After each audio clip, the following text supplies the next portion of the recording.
AP ముఖ్యమంత్రి Chandrababu UAE పర్యటనలో బిజీగా ఉన్నారు. రాష్ట్రానికి పెట్టుబడులు రాబట్టడమే లక్ష్యంగా ఆయన పర్యటన కొనసాగుతుంది.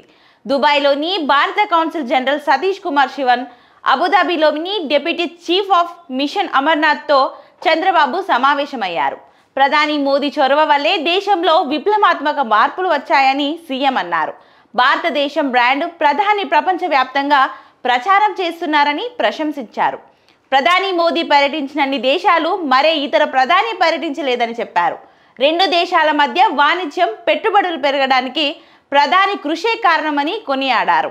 దుబాయ్ సహా యూఏఈ దేశాల్లోని వివిధ రంగాలకు చెందిన సంస్థలు ఏపీలో పెట్టుబడులు ఉన్న అవకాశాలపై ఈ భేటీలో చర్చించారు. Green energy, technology, quantum computing, petrochemicals, పోర్ట్లు, లాజిస్టిక్స్, ఏవియేషన్స్, ఇండస్ట్రియల్ పార్కులు, రియల్ ఎస్టేట్, డేటా సెంటర్లు, ఆతిథ్య రంగం, ఫుడ్ ప్రాసెసింగ్ రంగాలలో పెట్టుబడులకు ఉన్న అవకాశాలను చంద్రబాబు వారికి వివరించారు.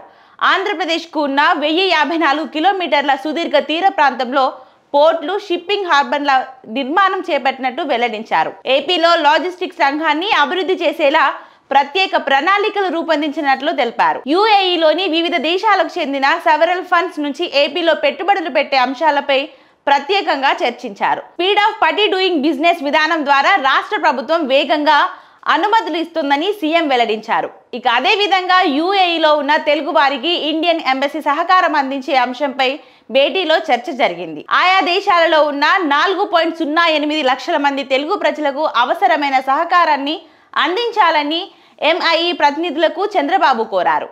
ఆంధ్రప్రదేశ్లో పెట్టుబడులు విస్తృత అవకాశాలు ఉన్నాయని, అవసరమైతే పాలసీలో మార్పులు చేసేందుకు సిద్ధంగా ఉన్నామని సీఎం చంద్రబాబు ప్రకటించారు. పెట్టుబడుల ఆకర్షణ లక్ష్యంగా ఆయన నేతృత్వంలోని మంత్రులు, అధికారుల ప్రతినిధి బృందం యునైటెడ్ అరబ్ ఎమిరేట్స్ లో 3 రోజుల పాటు పర్యటిస్తున్న విషయం తెలిసిందే.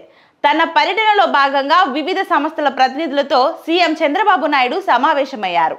రాష్ట్రంలో పెట్టుబడులకు ఉన్న అవకాశాల గురించి వారికి వివరించారు.